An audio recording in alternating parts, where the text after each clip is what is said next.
மயில் வாகனமும் 12 தின்தோளும் மச்சம் மற்றும் மயில் வேலும் கச்சை திருவரையும் சீரடியும் செங்கையும் நீரார் அருள் விழியும் மா முகங்களாரும் அடியேற்கும் முன்னின்றருள். இளவேனில் மாதம் இயற்கை இளம் துளிர் விட்டு தன் இளமையையும் பசுமையையும் மீட்டெடுக்கும் மாதம். சிவபெருமானின் நெற்றிக்கண்ணில் இருந்து புறப்பட்ட 6 தீப்பொறிகள் சரவண பொய்கையில் 6 கமலங்களில் விழ சண்முகமாய் ஆறுமுகனாய் முருகப்பெருமான் அவதாரம் செய்த மாதம். பல சிவன் கோவில்களில் வைகாசி பிரம்மோற்சவம் நடக்கும் மாதம். இந்த இனிய வைகாசி மாதத்தில் உங்கள் அனைவரையும் சந்திக்க வாய்ப்பளித்த ஐயா ராமகிருஷ்ணன் அவர்களுக்கும் மற்றும் இணைந்திருக்கும் அனைவருக்கும் நன்றி கலந்த வணக்கத்தை தெரிவித்துக் கொள்கின்றேன். கொடுக்கப்பட்ட தலைப்பு பக்தியின் உச்சியை அடைவதில் முன்னிலை வகிப்பது ஆண்களா பெண்களா?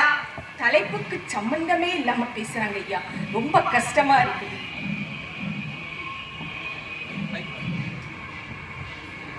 தலைப்புக்கு சம்பந்தமே இல்லாம பேசுறாங்க ஐயா, ரொம்ப கஷ்டமா இருக்குது. சரி, இப்போ நான் என்னமோ தலைப்புல நிறைய இந்த தலைப்பு எனக்கு ரொம்ப பிடித்தமான தலைப்பு. நடுவர் அவர்களே, தலைப்பில் ஒரு அழுத்தம் இருக்கிறதாக நினைக்கிறேன். பக்தி நிலையில் அடைவது, பக்தி நிலையில் உச்சத்தை அடைவது, பக்தியின் உச்சத்தில் அடைவது அப்படின்னு ஒரு அழுத்தமான word to be underlined அப்படின்னு நினைக்கிறேன் நான்.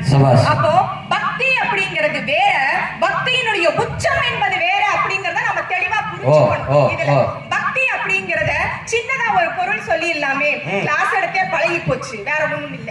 பக்தி அப்படிங்கிறது தன்னை அர்ப்பணித்தல், ஒட்டுமொத்த சரணாகதி நிலை, எந்நேரமும் இறை சிந்தனையில் இருத்தல் அப்படின்னு பொருள் எடுத்துக்கலாம். சரி, அப்ப பக்தியின் உச்சம் இதுக்கு மேல இருக்கிறதா பக்தியினோட உச்சமோ?